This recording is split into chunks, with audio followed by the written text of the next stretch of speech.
حنون، إن شاء الله نهاركم فل ورد وياسمين. شنو أحوالكم؟ إن شاء الله تكونوا كل بألف خير. جيتكم اليوم أصبح أنا ولا مرة باش نعملوا مع بعضنا قهيوتنا، ومن بعديك باش نبداو نحرقوا هكايا في نهارنا. كما تعرفوا كأم هكايا وعندها صغيرة، وين هي وين البيبي متاعها، دونك لنا مش نحضر قهيوتي وبحذايا لولو. عايشكم نهاري اليوم على طبيعته، كيفاش تلقاني انا وبنتي، كيفاش نبدا نحضر في قهوتي وهي في يدي، واذا كان حطيتها شوفوا كيفاش تعمل لك الفوضى وكالمعروف. حاجه عاديه معناها كأي صغير، ديما هكاك ديما هي تخوض وانا تلقاني وراها. لهنا جبدت المغارف هذوما الكل، وبدأت تحب تحاول تحطهم في فمها. ديما معناها ديما قدامي، عرفتوا ما خليهاش وحدها. حضرت قيمتي وهي بتبيعنا هذا الطبق وهي في حملتي. وين انا وين هي راهي ما شاء الله على بنتي، ما تفارقنيش جمله معناها. ربي يفضل لكم وليداتكم، وربي يطعم كل محروم. لنا مش نوكلها فطوره، عملت لها عصيده بسكوي. تحبها هي هكا وتشيخ عليها. نفطرها الصباح بتبع نعطيها حليبتها قبل هذاك الصباح بكري، تقوم نعطيها حليبه ومن بعديك تعاود ترجع ترقد، وكي تقوم هي نولي نفطر معها. هذاك هو فطور الصباح.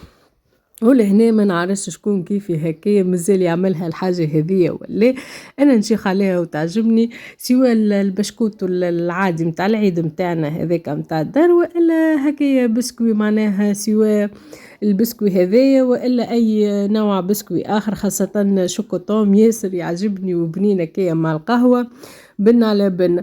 كملت لهنا افطرت وقلت يلا خليني نتوكل على ربي ومش ندخل نجبد ادبش السيف ونحي دبش الشتاء. وما راني كان الطقس كان محلاه هكايا مشمس ويعمل الكيف. تقلب الطقس والمطر بدات تصب. ان شاء الله يا ربي يرحمنا، وان شاء الله ماذا بينا احنا المطر تصب، خاطرنا السنه كما تعرفوا الناس الكل نعيشوا الحمد لله، وبرا معناها المطر مشكل عادة.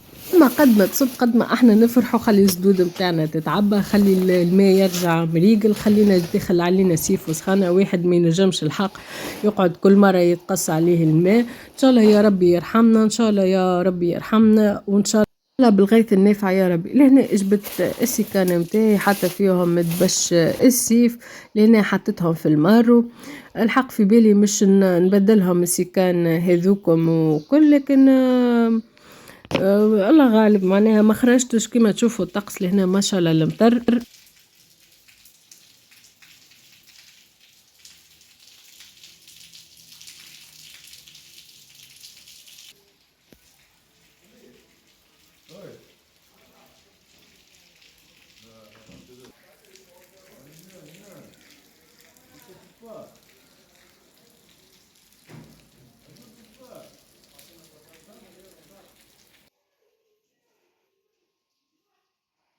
هنا قعدت نغزل الدبش ونغزل المطر، قلت انا يا اخي اتسرعت، جبت دبش السيف.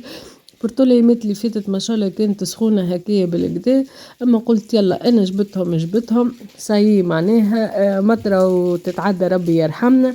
خليني نكمل نحيهم فرد. دخلت لهنا كيما قلت لكم بديت نجبد في دبش اشتين نحي فيه. من الاول قلت باش نحي جوست الخشين، وبعدك قلت يلا خليني حوسه نكملها ونحها. معناها كيما تعرفوا صدقوني اكثر حاجه ان توهقني هكيا ومعناها ونحسها تتخوض الدار الكل، هي كي مش تنحي دبش الصيف وتحط دبش الشتاء والعكس بالعكس. قلت يلا يا انتي ذات كورج عليهم وتك تك هكايا نحيهم وارتاح منهم. لين بديت نجبد فدبش الكل نحطه على الفرش، ومن بعد نفرش شنو الحاجه اللي صاي ما لبستهاش معناها شتا سنة، شنو الحاجه اللي صاي ما عادش تجي، شنو الحاجه اللي صاي ما عادش فيها ما يتلبس. الحق اللي نحب نقص لماكس باش ما تقعد ليش برشا قربة هكايا وبرشا خوذة، خاطر هذوكم اكثر حاجه اللي تخوض الدار. ذوها قاعدة الحاجة اللي ما لبستهاش مثلا السنة سوا في الشتاء العام الجاي راه من غير ما تخبيها ديريكت، ما كان جديدة اعطاها لشكون وكان صيي ما فيهاش طيش على خاطر مش تقعد كل عام وانت تخبي فيها وماكش مش تلبسها، ومش تعدى عام ورا عام هكاكا وماكش مش تلبسها. انا القرار هذايا اخذيته وقاعدة ننفذ فيه وقاعدة نمشي بيه. الحاجة اللي ما لبستهاش واللي ما استعملتهاش معناها شتا سنة سي نحاها وما عادش نخبيها، خاطر نقعد نخبيها مش معناها كل عام وانا مانيش قاعدة نستعمل فيها. حيزت لي بلاصة مقربشت لي معناها الدنيا وكليكا ومانيش قاعدة نستعمل فيها. دونك كيكا لقيت روحي مرتاحة. الحاجة اللي ما عادش نلبسها نحطها على شيرة، كان تستحق باش نعطيها عطيتها، ما تستحقش باش تعطيها هاني انطيشها. وهكيكا معناها خفت عليها برشا بالكدا بالكدا في اي حاجة، سواء معون سواء في الاتبش سواء اي حاجة كانت معناها باش هكيكا تبدا الدار متاعكم ديما منظمة ومعناها وتبدا ظاهرة كل حاجة في بلاصتها، كل حاجة تجبدها تلقى لها بلاصتها، مش حاجة تجبدها معناها وبلاصة أخرى تاخذ لها بلاصتها وتبدا الدنيا داخلة بعضها وما تلقاش وين تحطها ويولي كل شيء على بعضه. لهنا راهو اللي تاب متاع الجردروب متاعي خليته داخل بعضه، قلت باش هكايا كي ننظمه مع البنات يبدا هاوينه يظهر الفرق معناها وتظهر معناها كيفاش نظمت وكيفاش كل حاجة شدت بلاصتها. بالطبيعة بعد ما نحيت الدبش الكل لأنا نفضت الجلاس متاعي، نحيت الوحدات هذوكم اللي فرشتهم ومفضتهم وعاودت فرشتهم خاطر هما نظيفات ما فيهم حد شيء.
وكملت لهنا ادبش وفوحته هكايا، فوحت الفرش بعد ما بدلته، ولهنا عملت اندومي انا نشيخ عليه هكايا ويعجبني.